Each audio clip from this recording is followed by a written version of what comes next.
안녕하십니까?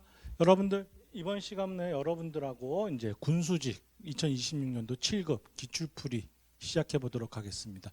여러분들 시험 보느라 수고 많이 하셨었고 특히 이번 7급 같은 경우는 두 문제를 제외하고는 상대적으로 난이도가 아주 낮았어요. 그래서 한 중 정도의 난이도 문제로 여러분들이 기대하셨던 만큼 좋은 성과가 나셨기를 저도 기대해 보겠습니다. 그래서 본격적으로 기출풀이 시작해 볼게요. 먼저 1번 문제 보시면 동기부여 이론에 대한 문제죠. 그래서 뭐 답은 쉽게 나올 수 있는 건데 허츠버그의 이요인 이론은 기본적으로 여러분들 동기 요인과 위생 요인을 각각 독립된 별개의 차원으로 구분해 놓고 있죠. 그 다음에 대시의 인지적 평가 이론에 따르면 내재적 동기 수준이 높은 사람에게 외재적 보상을 주어지면 내재적 동기가 더욱 강화되는 게 아니라 서로 상쇄되는 이러한 모습을 보여주는 거죠. 그래서 강화되는 게 아닙니다. 2번이 틀렸고 직무 특성 모델에서 기술의 다양성, 과업의 정체성, 과업의 중요성은 의미감을 주는 거고 자율성은 뭘 주죠? 여러분들 책임감, 피드백은 정보를 통한 지식과 경험의 축적을 갖고 오게 하죠. 그 다음에 아담스의 공정성 이론에 따르면 개인은 자신이 투입 대비 산출 비율을 증거인물과 비교해서 공정성을 판단합니다. 그래서 답은 2번이 되겠네요. 그 다음에 2번 문제 리더십 이론에 대한 문제네요. 리더십 이론에 대한 설명으로 적절하지 않은 것은 리더십 특성 이론은 성공적인 리더는 공통된 그들만의 특성을 갖고 있다는 전제에서 연구된 거고 그 다음에 OSU 모형에서는 리더의 행동을 구조주도와 배려라는 두 가지 차원으로 놓고 가죠. 그래서 배려, 구조주도 모형이라고도 합니다. 그 다음에 하우스의 경로 목표 이론에서 리더십 스타일을 지시, 후원, 참여, 성취 지향적으로 놓고 하죠. 그 다음에 리더 댄서로의 LMX 이론은 리더가 부서 내 모든 구성원에게 동일한 수준의 신뢰관계를 갖고 있다? 아닙니다. 차별 대우라는 게 존재한다는 상황을 깔고 가는 거죠. 그래서 답은 4번으로 판단하셔야 되는 문제가 되겠네요. 그 다음에 3번 문제 보시면 인력의 수요 및 공급을 예측하는 기법에 대한 설명으로 적절하지 않은 것은 기능 목록은 직무 적합성을 파악하기 위한 것으로 구성원에 보유하고 있는 기능과 능력을 요약한 자료고 마코브 분석 또는 마코브 체인 분석은 시간의 흐름에 따라 한 직급에서 다른 직급으로 이동해가는 확률을 파악하는 데 이용되며 변동이 큰 상황에서 효과적이다. 실제적으로 마코브 분석은 안정적 환경 아래서만 사용돼야 돼요. 그래서 변동이 큰 상황에서는 비효과적이다라고 생각을 해주셔야 됩니다. 그래서 답은 2번이 되는 거고요. 추세 분석은 과거 변화 추세가 미래도 지속된다는 가정하고 있고 델파이 기법은 다수 전문가의 의견을 종합하는 형태로 사용하는 기법이죠. 답은 2번이 되겠네요. 그 다음에 4번 조직 구조 및 전략에 대한 설명으로 적절하지 않은 것은 로렌스하고 로시는 환경이 불확실할수록 조직의 차별화 정도가 높아진다라고 주장했고 챈들러는 스트럭처 팔로우 스트라티지 생각하시면 되겠죠. 조직 구조가 수립된 전략에 따라 결정된다는 구조는 전략에 따른다는 명제 제시했고 기계적 조직 구조는 환경 변화가 극심하고 혁신이 필요한 조직에 부적합한 형태죠.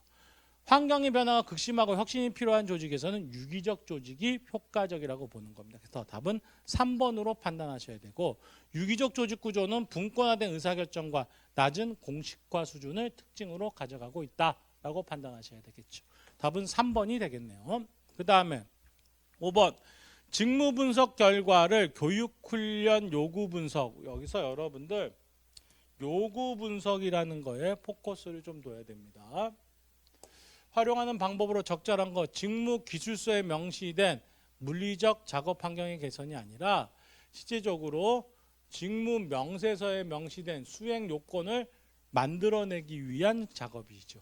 그 다음에 직무 명세서에 제시된 지식, 기술, 능력과 현직자의 직무력 갭을 분석해줘서 실질적으로 어떠한 교육 훈련이 필요한지를 파악해줘야 되는 거죠. 그 다음에 직무평가를 통한 직무 상대적 가치를 산정해서 직무급 제도 만든 거고 직무 설계에서 과업의 다양성을 확대된다. 요거는 뭐 교육훈련의 요구 분석하고는 상관이 없는 얘기가 되겠죠. 그래서 답은 2번으로 판단 내려주셔야 되는 문제입니다. 그다음에 6번 품질 비용 중 예방 비용으로 가장 적절하지 않은 것을 찾는 거죠. 뭐 답은 뭐 쉽게 나와 주셔야 돼요, 여러분들. 그래서 시장에 출하되기 전에 최종 검사 비용이라고 하는 거는 실제적으로 여러분들 평가 비용에 해당하는 형태라고 보셔야 돼요. 품질 검사 비용이 해당하는 거니까. 그래서 예방 비용은 우리가 종업원 품질 관리 교육 비용 같은 것들이 되는 거죠. 그래서 지속적 개선 훈련 비용, 품질 지도, 불량원인 제거 확인 프로세스 재설계 비용 이런 것들이 포함된다라고 보셔야 되고 4번은 해당되지 않는다라고 판단하셔야 됩니다. 그래서 여러분들께 제가 자주 얘기했지만 요 관점은 꼭 좀 암기를 해두셨어야 되는 문제가 되는 겁니다. 그 다음에 7번 보시면 소비자 심리에 의한 가격 결정 방법 두 개 뻔하게 나와야죠. 뭐 중거 가격하고 그 다음에 단수 가격 두 개가 되겠네요. 니은 디귿. 그래서 답은 2번이고 기점 가격은 여러분들 수송비 이런 거 고려하는 거고 묶음 가격은 혼합 묶음 제품 믹스 가격 결정 방법이다. 이렇게 생각을 해주셔야 됩니다. 그래서 답은 2번이 되는 거죠. 그 다음에 8번 방어 전략. 우리가 요거를 요렇게 생각을 해주셔야 되는데 국제화 동기에 대한 방어 전략은 현상 유지를 위해서 지금 국제화를 단행한다. 이렇게 보는 거예요. 그래서 뭐 규제 조치로부터 기업을 보호하고 특허권을 현재 보호하고 부품 조달의 어려움을 극복해서 현상을 유지하려고 하는 거죠. 그 다음에 수익 증대라고 하는 건 수익을 증대시키기 위한 공격적 전략이다라고 판단을 해주셔야 되는 겁니다. 공격적 전략. 그래서 답은 3번이 되겠네요. 그 다음에 9번 민츠버그의 의사결정 역할 보는 거죠. 그래서 뭐 답은 이건 쉽게 나와 주셔야 됩니다. 리더의 역할이죠. 리더는 대인적 역할이지 의사결정적 역할이 아닙니다. 그래서 대인적 역할은 대표자, 리더, 섭외자, 정보적 역할은 정보 탐색, 전파, 대변인.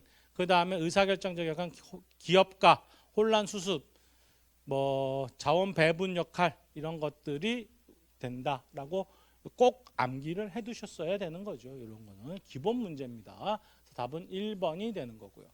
그 다음에 10번 경쟁 전략 수립을 위한 미시적 환경 요소 분석에 활용되는 3C에는 고객, 경쟁자, 자사, 우리 회사 세 가지니까 뭐 비용이 여기에 해당되지는 않겠죠. 비용이.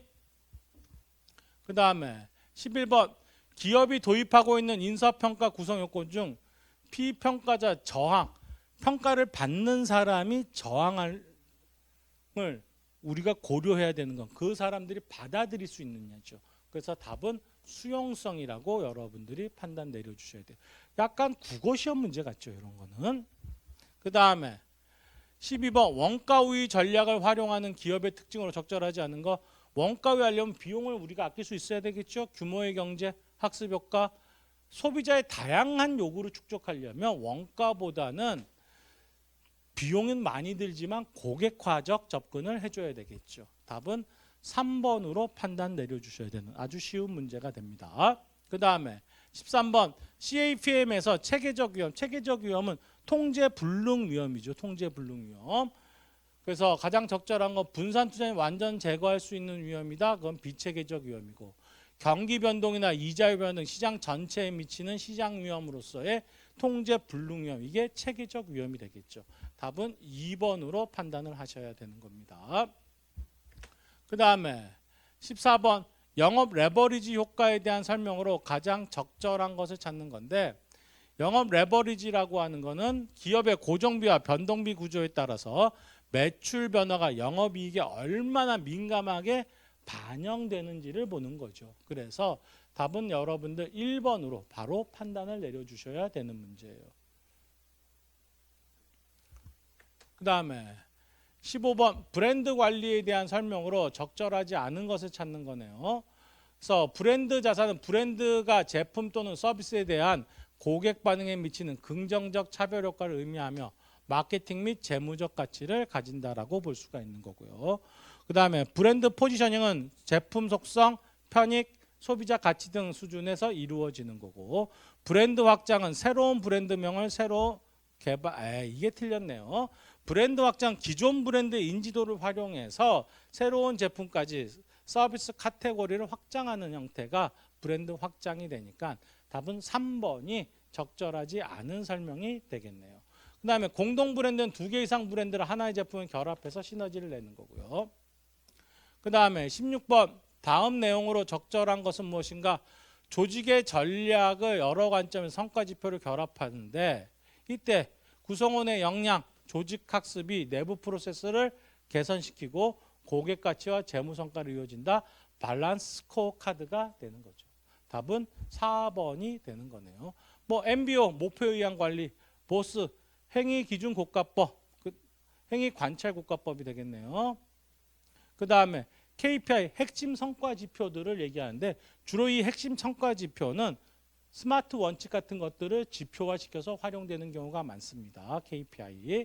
그래서 답은 뭐 쉽게 찾아내실 수 있어야 됩니다. 그 다음에 17번 네트워크형 조직의 특성으로 가장 적절하지 않은 거 17번이죠. 네트워크에 참여한 기업들은 자사가 보유한 핵심 역량 강화에 주력하고 자신이 가장 잘할 수 있는 분야에 집중하고 있고, 수직적으로 연계된 구조. 네트워크형 조직은 수평적 연결입니다. 수평적 연결. 그래서 수평적 연결 구조를 가진다라고 판단하셔야 되겠죠. 답은 3번이 되겠네요. 그 다음에 18번 생산 시스템에서 경쟁 우선순위.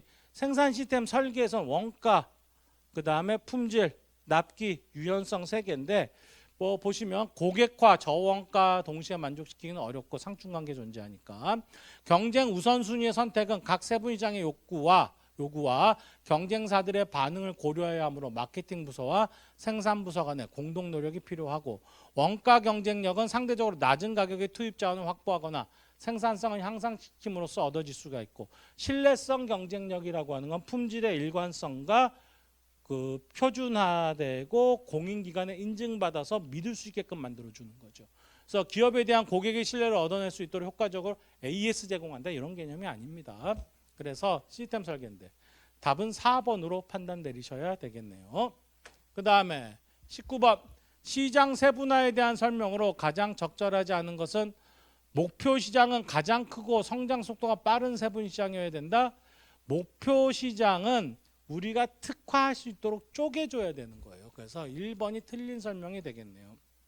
자사의 입장에서 분석한 시장 세분화에 적합한 시장이어야지 무조건 큰 시장이다, 요게 답이 될 수는 없는 거죠. 그래서 답은 1번이 되는 거고요.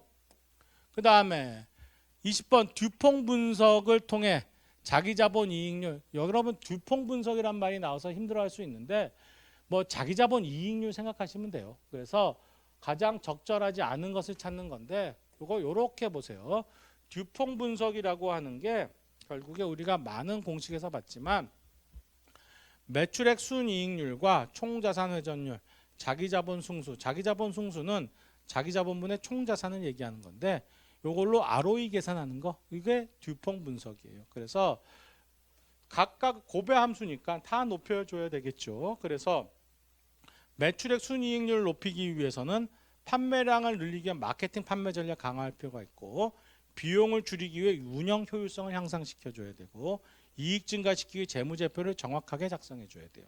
그 다음에 총자산 회전율, 자산 회전율을 높이기 위해서는 효율적 관리와 운영, 빠른 매출로 전환을 시켜줘야 되겠죠, 자산을. 그다음에 자기 자본 승수는 여러분들 재무 레버리지를 높이기 위한 방법이다라고 생각하시면 돼요. 그래서 부채를 적절하게 활용하고 부채 비율을 조절해서 ROE의 안정성을 높일 필요가 있겠죠. 근데 3번 보시면 타인 자본의 사용을 무조건 줄이면 레버리지 효과 발생시키기가 어렵습니다. 그래서 적절하지 않은 건 3번으로 여러분들이 판단을 내려주셔야 되는 문제죠. 그 다음에 21번 파레토 차트 딱 나와야죠. 품질 향상 기법 우리가 외워두시라고 했는데 뭐 파레토 최적은 20대 80이죠. 핵심이 뭔지를 우선 제거 대상이 뭔지를 찾아내는 거죠.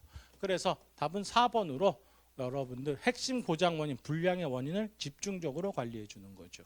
답은 4번이 되는 겁니다. 그 다음에 22번 다음의 내용으로 가장 적절한 건 제가 수업 중에 뭐 표본 추출할 때 표본 개수를 어떻게 해야 될까 이런 거 할 때 얼핏 얘기를 한 적이 있는데 이건 뭐 중고등학교 뭐 수학 교과서에도 나오는 얘기죠. 모집단의 표본을 추출할 때 표본의 크기가 충분히 클수록 표본 평균의 확률 분포는 모집단의 표본 분포와 상관없이 정규 분포에 가까워지는 만큼 최소 30개 정도는 이상으로 돼야 된다. 표본의 수가.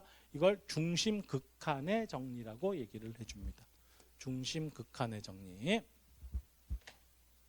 그 다음에 23번 작업자의 동기부여를 위한 직무 설계 방법으로 가장 적절하지 않은 것은 분업의 원리에 따른 직무 설계는 여러분들 제가 인적자원관리 파트 직무 파트에서 이런 설명했어요.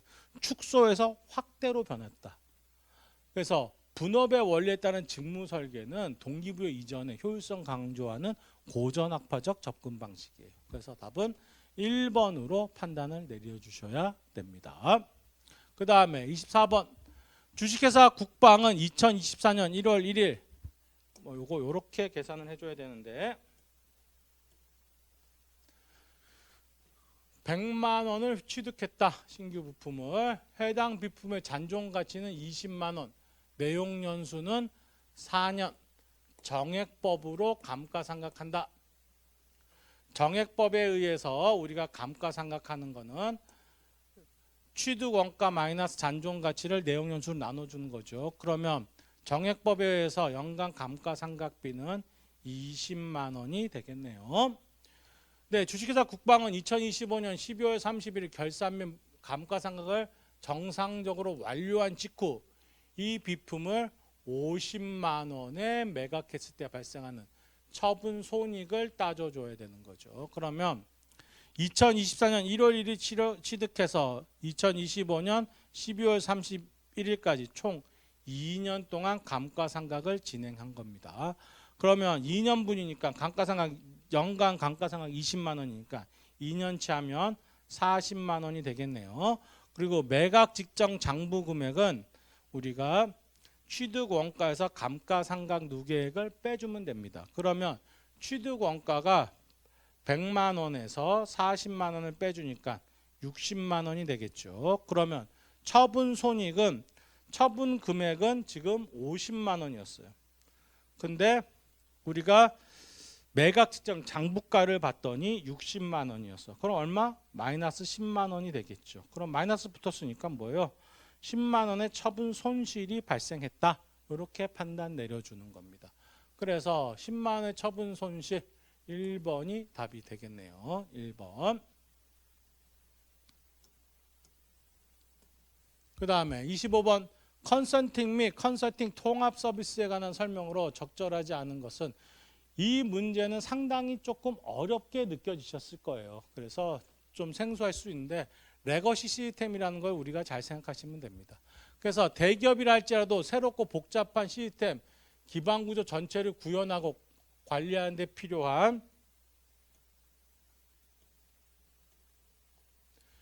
인력, 기술, 예산, 경험 등이 충분하지 않을 수 있으므로 컨설팅 및 시스템 통합 서비스는 대기업이라 할지라도 분명히 필요한 겁니다.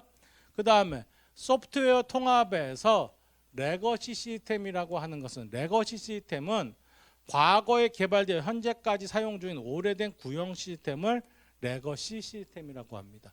일반적으로 메인프레임 컴퓨터를 대상으로 구축된 새로운 거래 처리 시스템을 의미하는 게 아니죠. 2번이 틀렸고 새로운 인프라나 시스템 도입하는 것은 비즈니스 프로세스에 상당한 변화를 가져오고 더불어 훈련, 교육, 소프트웨어 통합까지 이루어져야 그게 원활하게 활용될 수가 있는 거고요. 소프트웨어 통합에서 레거시 시스템은 새로운 기반 구조와 연동되는 것을 보장해 줄 필요가 있습니다. 통합 시에는 기존 것과 연동해서 쓸 수 있어야 되는 거겠죠. 그래서 답은 2번으로 판단을 내려주셔야 되는 문제가 됩니다.